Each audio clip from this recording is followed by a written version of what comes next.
어르신들, 영상 끝까지 보실 필요 없습니다. 이 화면만 저장해 두시기 바랍니다. 급하신 분들을 위해 오늘 내용의 핵심 결론 3가지를 지금 바로 먼저 말씀드리겠습니다. 이 3가지만 아셔도 남들보다 앞서가시는 겁니다. 첫째, 신청 날짜입니다. 달력 보시고 12월 1일부터 일주일간 무조건 동그라미 쳐두세요. 2026년 노인 일자리 접수, 바로 다음 달 초에 시작합니다. 이 기간 놓치면 1년을 꼬박 기다리셔야 합니다. 둘째, 월급입니다.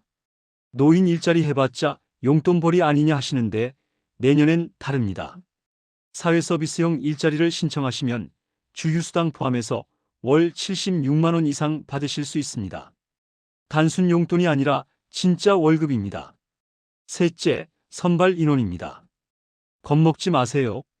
내년 일자리 개수 역대 최대인 110만 개가 넘습니다.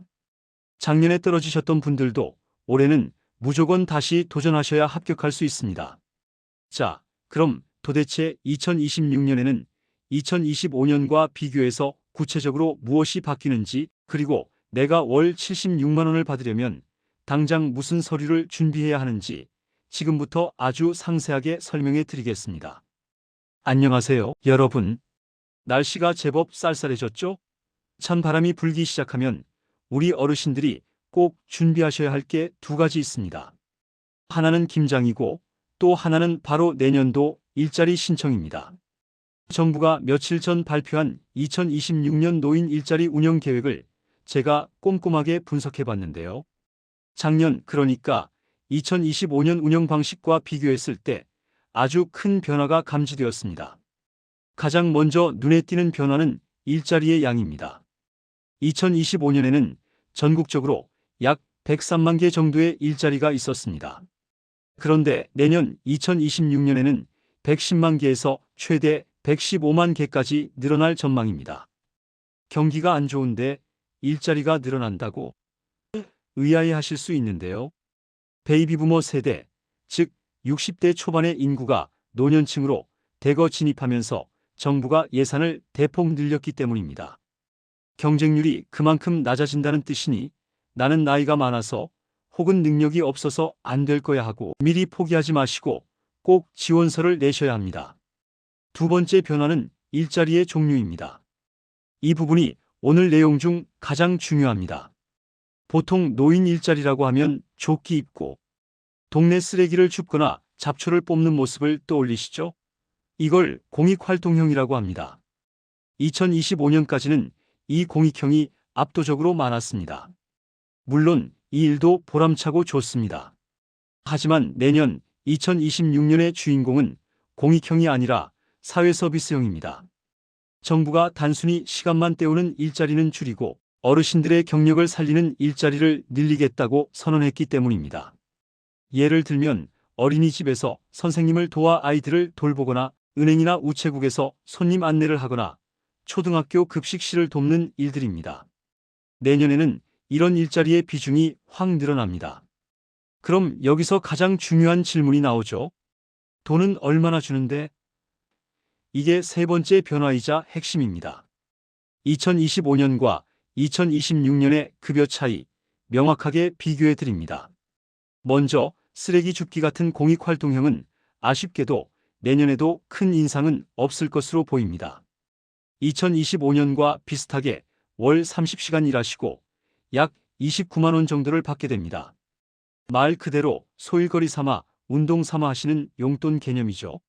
하지만 앞서 강조한 사회서비스형은 다릅니다. 이건 근로계약을 맺는 진짜 일자리라서 2026년 최저임금 인상분이 그대로 반영됩니다. 하루 3시간씩 한 달에 60시간 정도 일하시게 되는데요. 주휴수당을 포함하면 월 76만 원 이상을 손에 쥐실 수 있습니다. 여기에 연차 수당이나 명절 상여금이 별도로 나오는 곳도 많습니다. 29만 원과 76만 원, 2배가 훨씬 넘는 차이죠. 그래서 건강이 허락하신다면 내년에는 무조건 이 사회서비스형에 체크하셔야 합니다. 혹시 나는 기초연금을 받는데 그럼 신청 못하는 거 아니냐?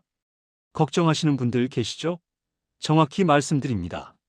월 29만 원 받는 공익형은 기초연금을 받으시는 분들만 신청할 수 있습니다. 반대로 월 76만 원 받는 사회서비스형은 기초연금 수급 여부와 상관없이 만 65세 이상이라면 누구나, 일부 사업은 만 60세 이상도 신청 가능합니다. 그러니까 나는 기초연금 못 받아서 일자리 못 구해라는 말은 틀린 말입니다. 오히려 소득이 조금 있으신 분들은 사회서비스형이 훨씬 유리합니다. 자, 이제 마음의 결정을 내리셨다면 어떻게 신청하느냐가 남았습니다. 여기서도 2025년과 달라진 점이 있습니다. 예전에는 무조건 동사무소, 즉 행정복지센터로 가면 다 받아줬습니다. 그런데 최근 분위기가 좀 바뀌었습니다. 동사무소 업무가 너무 마비되다 보니 일부 지자체에서는 일자리 접수는 복지관이나 시니어 클럽으로 가세요라고 안내하는 곳들이 생겼습니다. 12월 초 추운 날씨에 무턱대고 동사무소 가셨다가 여기가 아니라 저쪽으로 가세요라는 말 들으면 얼마나 힘드시겠습니까? 그래서 가시기 전에 꼭 하셔야 할 일이 있습니다. 오늘이나 내일 중으로 거주하시는 곳 동사무소나 시니어 클럽에 전화 한 통만 하세요. 2026년 노인 일자리 접수 언제부터 어디서 받나요? 라고 물어보시면 가장 정확합니다. 그리고 자녀분들이 곁에 계시다면 노인 일자리 여기라는 홈페이지나 복지로 앱을 통해 내 주변 일자리를 미리 검색해달라고 부탁해보세요. 어떤 일자리가 있고 몇 명이나 뽑는지 미리 알고 가는 것과 모르고 가는 것은 하늘과 땅 차이입니다. 마지막으로 접수하러 가실 때 꼭 챙겨야 할 준비물 다시 한번 짚어드립니다. 첫째, 본인 확인을 위한 신분증. 둘째, 최근 3개월 이내 발급받은 주민등록등본. 셋째, 월급을 받을 본인 명의의 통장 사본. 이 세 가지는 필수고요. 여기에 만약 요양보호사 자격증이나 운전면허증, 조리사 자격증 같은 게 있다면 사본을 꼭 챙겨가세요. 사회서비스형 일자리를 뽑을 때 아주 큰 가산점이 됩니다. 어르신들, 110만 개의 일자리가 주인을 기다리고 있습니다. 국가에서 주는 혜택, 몰라서 못 받으면 그것만큼 억울한 게 없습니다. 나이 들어서 무슨 일을 해라고 생각하지 마십시오. 일하는 즐거움이 곧 건강의 비결이고 내가 번 돈으로 손주들에게 용돈 쥐어주는 기쁨, 그게 바로 노년의 행복 아니겠습니까? 지금 당장 달력 12월 1일에 빨간 펜으로 크게 동그라미 쳐두시길 바랍니다. 그리고 오늘 제 이야기가 도움이 되셨다면 주변 친구분들에게도 야, 내년에 월급 오른다더라. 같이 신청하러 가자 하고 소식 전해주시면 좋겠습니다.